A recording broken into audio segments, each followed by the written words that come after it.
Kaya pala umiiwas si Janine Gutierrez kay Kim Chiu at Paolo Avellino. Kung bago ka lang sa channel na ito, huwag kalimutang mag-like, share, comment, and subscribe. Isang malaking katanungan ang naglalaro sa isipan ng mga fans ng showbiz nang kumalat ang balita si Janine Gutierrez ay tila umiiwas di umano kay Kim Chiu at Paolo Avellino sa mga nakaraang linggo.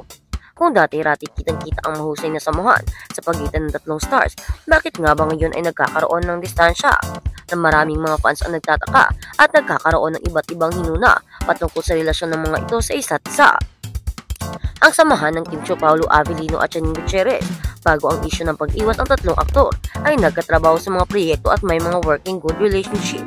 Nagsimula ang kanilang mga pangalan na maghalo sa isang solid friendship mula nang magkasama sila sa ilang mga TV shows at movies. Si Kim Chiu na kilala bilang isang bubbly at positive personality ay malapit na kaibigan ni Paolo Avellino. At kahit na si Janine Gutierrez ay isang actress na may sariling track record, nagkaroon sila ng pagkakataon na magsama-sama sa ilang mga events at appearances, kabilang ng magandang work chemistry ng tatlo. Marami ang nagtataka nang bigla na lamang may lumabas na balita na si Janine ay di umano'y nagsimulang umiwas sa dalawa. Mga posibleng dahilan ng pag-iwas, isa sa mga pinagmula ng mga haka-haka ay ang hindi pagkakaunawaan o miscommunication na maaaring nagdulot ng tensyon. Ayon sa ilang mga insider, posibleng may hindi pagkakaintindihan sa mga nakarang araw na nagbigay ng dahilan kay Janine Gutierrez na mag-withdraw mula sa mga social media and professional engagement na may kinalaman kay Kim at Paolo. Personal na issue. May mga nagsasabi na ang tensyon na nararamdaman ni Janine ay hindi lamang tungkol sa trabaho, kundi may kinalaman din sa kanilang personal na bagay. Sa mga huling interviews ni Janine, sinabi niyang mas pinapahalagahan niya ang privacy at mental health. Maaaring ito ang dahilan kung bakit siya nagdesisyon na hindi na maging kasing visible sa publiko, lalo na sa mga ganitong pagkakataon. Issue sa trabaho, isang posibilidad na may kaugnayan sa proyekto kung saan ang tatlong aktor ay magkakasama. Bawat isa sa kanila ay may mga independent careers at maaaring may mga pagkakataon na hindi nila napagkakasunduan ang mga desisyon tungkol sa kanilang mga roles at ang direction ng isang proyekto. Ayon sa ilang mga showbiz sources, may ilang creative differences na hindi maipaliwanag ng maayos na nagdulot ng tensyon sa kanilang working relationship.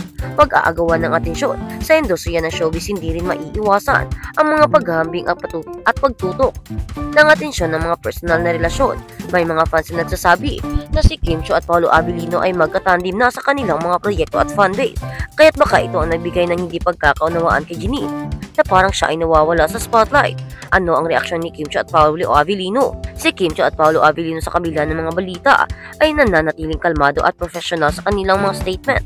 Ayon sa kanila, hindi nila nais magsalita tungkol sa mga personal issues at ilang iba, at ipinapasalamat nila ang lahat ng suporta na natamo nila mula sa kanilang fans. Sa isang interview, sinabi ni Kim, "We're always open to working with other people and we respect everyone's decisions. If Janine feels that need to step away, then we'll respect that." Samantala si Paolo Avellino naman ay nagbigay ng mensahe at paghanga kay Janine. "We're all professionals and I know she's also doing her best in her career. We just have to give space to each other.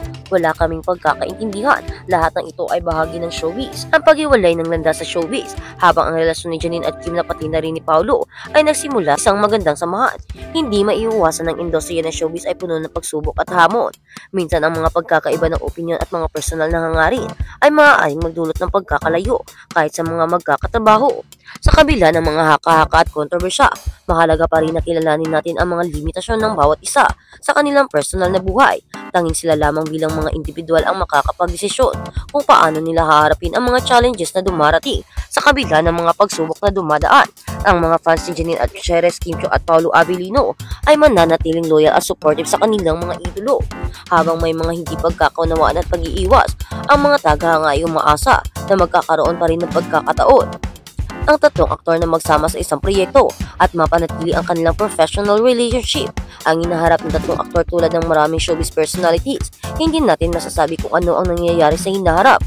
Ang bawat isa sa kanila ay may kanya-kanyang buhay at career, ngunit ang professionalism at respect ay magbibigay daan para mapanatili ang magandang relasyon at komunikasyon sa bawat isa. At sa kabilang banda, Janine Gutierrez laughs it off when asked, "Pinagpalit ka ba?" Sa wakas, nagsalita na ba si Janine Gutierrez tungkol sa isyu ng paghihiwalay at pagkikipagloko at panloloko ng kapwa-aktor na si Paolo Avellino.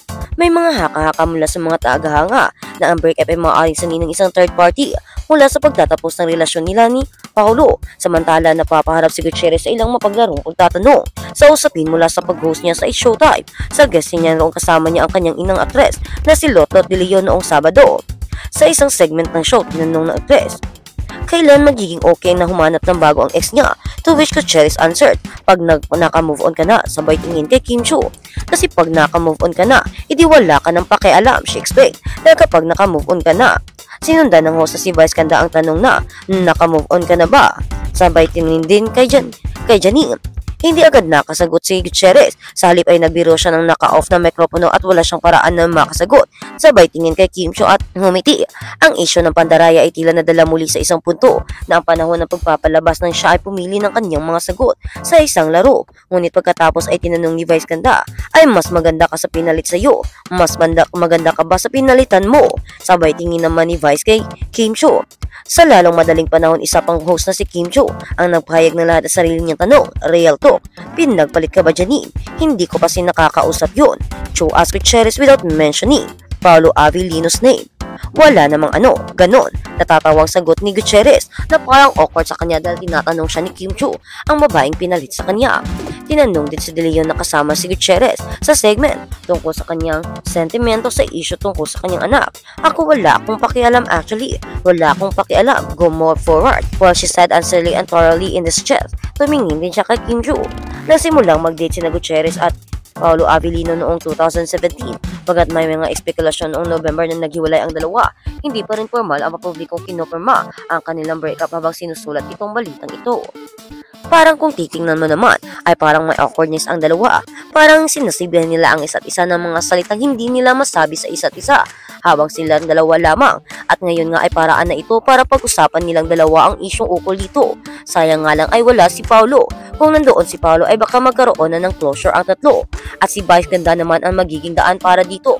Sadya talagang malaking tulong at tagumpay si Vice sa pagiging maayos ng dalawang relasyon. At ayon na nga, magkakaroon na ng closure ang relasyon ng dalawa at magkaayos na ang tatlong ito. Pero ayon nga sa mga fans, posible kayang magkaayos ang tatlo. Kahit na sa paraang ganito, magiging maayos nga ba silang tatlo? Magiging maayos nga ba ang relasyon nila? Sa ngayon nga ay nagiging awkward na ang usapin ng tatlo. Yun nga ay tinatanong nila at parang may mga sulyap-sulyap pa silang sinasabi na parang paraan na pakikipag-usap nila sa isa't isa. Paparating ng mensahe na para sa kanila ang mga mensaheng iyon at hindi para kay Vice Ganda. Parang sinasagot nila ang mga tanong sabay tingin sa isa't isa. At ngayon nga ay humiri si Kim Chiu. Parang hindi na niya kaya yung mga pagpaparinig at papasulyap-sulyap sa kanya dahil alam naman niya na ang mga salitang iyon ay para sa kanya, na mga mensaheng iyon ay para talaga sa kanya, na pinaparinig talaga sa kanya dahil siya ang dahilan ng paghiwalay ng Paolo Avellino at Janine Gutierrez. Pero ang tanong, siya nga ba talaga ang dahilan ng paghiwalay ng dalawa? O matagal nang hiwalay ang dalawa bago siya umeksena? O wala naman talagang relasyon ang dalawa, kaya mayroong siya? Kaya naman ang makakasagot lang nito ay si Paolo Avellino. Kaya sana magkaroon ng interaction ang tatlo at sana ay nandoon din si Vice para siya ang mag-open up ng mga possibilities at mga tanong para pag-usapan ang mga isyong ito.